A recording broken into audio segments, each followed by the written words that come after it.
आर्यन और उसकी पत्नी प्रिया ने हाल ही में मुंबई के एक सुनसान इलाके में एक पुराना लेकिन सुंदर सा बंगला खरीदा था। कीमत बेहद कम थी, जो उनके बजट के अनुकूल थी। दोनों को यह जगह पसंद आई। हालांकि एजेंट ने उन्हें बताया था कि इस घर में कुछ साल पहले एक दुर्घटना हुई थी। क्या हुआ था यहां? आर्यन ने पूछा था। पिछले मालिक की बेटी की रहस्यमय परिस्थितियों में मौत हो गई थी, एजेंट ने बेपरवाही से जवाब दिया।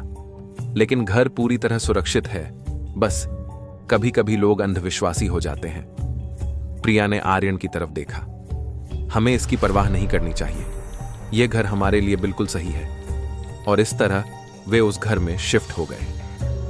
पहली रात को आर्यन को नींद नहीं आ रही थी। वह बिस्तर पर करवटें बदल रहा था जब अचानक उसे लगा जैसे बिस्तर के नीचे से कोई सरकने की आवाज आ रही है। Sir sir. उसने प्रिया को देखा। वह गहरी नींद में थी। शायद उसने कुछ नहीं सुना। आर्यन ने सोचा कि शायद कोई चूहा होगा और वह वापस सोने की कोशिश करने लगा। तभी उसने महसूस किया बिस्तर हिल रहा था, धीरे धीरे, लगभग अगोचर तरीके से, जैसे कोई उसे नीचे की तरफ खींच रहा हो। आर्यन ने अपनी आंखें खोलीं और देखा कि बिस्तर का मैट्रेस ढंस रहा था, जैसे वह कोई जीवित चीजन हो। प्रिया! उसने डर से कांपते हुए आवाज दी, लेकिन प्रिया ने कोई जवाब नहीं दिया। तभी उसने महसूस किया बिस्तर के चादरों से काली पतली उंगलियां निकलकर उसकी कलाई को जकड़ने लगीं। आर्यन चिल्लाया और बिस्तर से कूद गया। उसने लाइट जलाई। कुछ नहीं था। प्रिया अब जाग चुकी थी। क्या हुआ? तुम ठीक हो? यहां कुछ गलत है, आर्यन ने हांफते हुए कहा। प्रिया ने उसकी तरफ देखा। शायद तुमने कोई बुरा सपना देखा है। लेकिन आर्यन को पता था कि यह कोई सपना नहीं था। उसने बिस्तर के नीचे झांका। वहां कुछ नहीं था। लेकिन जैसे ही वह वापस खड़ा हुआ, उसने देखा कि बिस्तर के मैट्रेस पर एक इंसानी आकृति का निशान बना हुआ था, जैसे कोई उस पर लेटा हो, और वह निशान धीरे धीरे गहरा हो रहा था। अगले कुछ दिनों में आर्यन ने कमरे में अजीब घटनाएं महसूस की। रात को बिस्तर के पास से सिसकियों की आवाज आती। कभी कभी तकिए पर लंबे काले बाल दिखाई देते, जबकि प्रिया के बाल छोटे थे।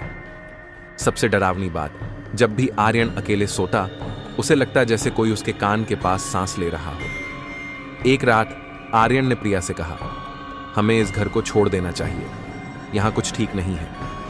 प्रिया ने हंसकर जवाब दिया, तुम बस अपनी कल्पना से डर रहे हो। लेकिन उसी रात प्रिया ने भी कुछ छम महसूस किया।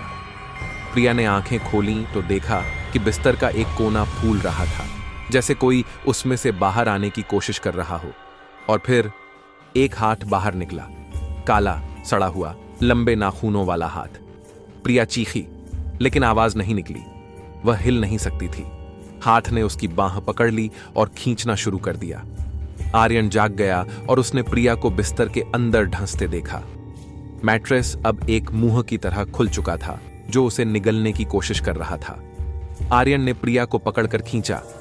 एक भयानक खींचतान के बाद प्रिया बाहर आई, लेकिन उसकी बांह पर काले निशान थे, जैसे किसी ने उसे जलाया हो।